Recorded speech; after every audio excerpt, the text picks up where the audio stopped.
What's up guys, Slacker Genius here bringing you yet another Yu-Gi-Oh! Arc 5 video. And guys, things have gotten so insane since the last video that we've made. We are reaching the final phase of the Academia War. All of the main characters are on the Academia campus getting ready to do battle in some form. Reiji and Raira are going directly to Qebehsenuef. Yuya, Gongunzaka, Sawatari, and Crow have fallen into Academia's trap and must defeat this battle beast or these gladiator beasts in order to advance. And we can't forget about Tsukikage, who has been carded. And the first thing I want to talk about is this Parasite Fusioner. So this guy has used Parasite Fusioner to control the mind of Rin, Ruri, Serena, and potentially Yuzu in the future. This monster seems to infect the mind of the victim and use any relative negative emotions to control the host. Now, for some reason, Ruri was able to break free of the control at the last minute,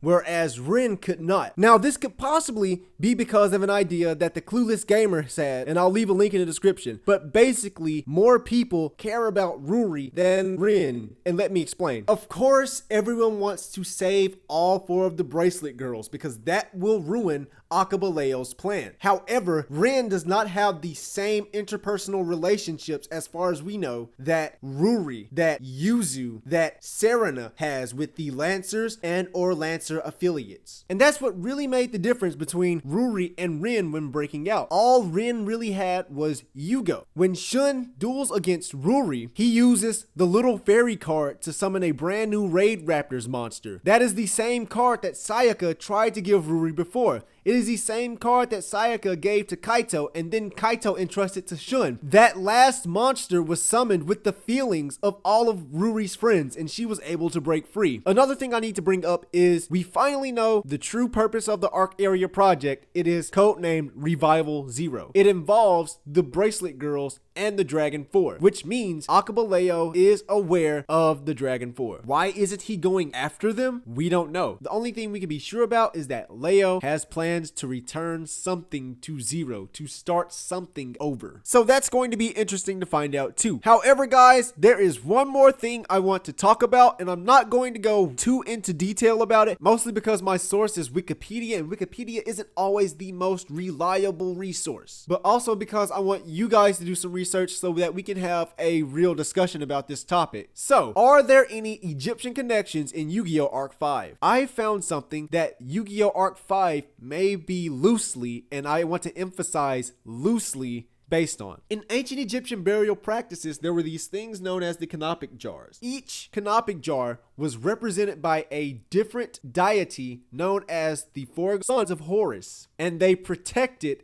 an organ of the pharaoh. And basically what happened was when a pharaoh died, they took out his organs and put them into the corresponding jar. Now, what's interesting about the 4 sons is that each son is said to hold a piece of the great deity Horus the Elder's spirit. It was also believed that each son was being protected by one of the goddesses as they protected the organs of the pharaoh. Think about this. Each Dragon 4 member can go into some form of berserk mode because of the darkness inside of them. They are also in possession of 4 dragons who want to become one. Likewise, the 4 sons of Horus each hold the spirit of the original deity Horus, and they protect the organs that once belonged to one pharaoh. And then there are 4 bracelet girls with mysterious powers, and there are 4 goddesses protecting the 4 sons. But the most striking connection comes from the goddess Serket and the son Qebehsenuef. Qebehsenuef and Serket are associated with the canopic jar of the intestine. The canopic jar of the intestine is also associated with venom, as is Serket. There is the son Imsety, who is the only son to be represented with a human face. There is the goddess Isis, who is known as like the mother of all sons. She was able to get along with anyone, rich, poor, sick, anyone. And not only was she known as the protector of Imsety's canopic jar, she was known as a protector of all people, essentially. So is it possible that Yuri has a connection to the son Qebehsenuef, Serena has a connection to the goddess Serket, and Star Venom has the connection to the organ, the intestine? Is it possible that Yuya has a connection to the son Imsety, that Yuzu has a connection to the goddess Isis, and that Odd Eyes has a connection to the organ, the liver?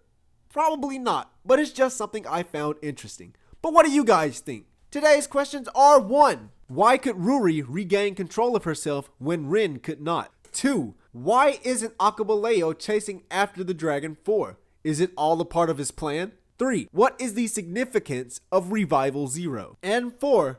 Are there any Egyptian connections in Yu-Gi-Oh! Arc 5? But anyway guys, thank you for watching this video. Thank you for coming back again and again. Yu-Gi-Oh! Arc 5 seems to be rushing a bit, but despite the pacing problems, I am still enjoying the show. And I hope you are too. But since I have homework to do, see you next time and goodbye.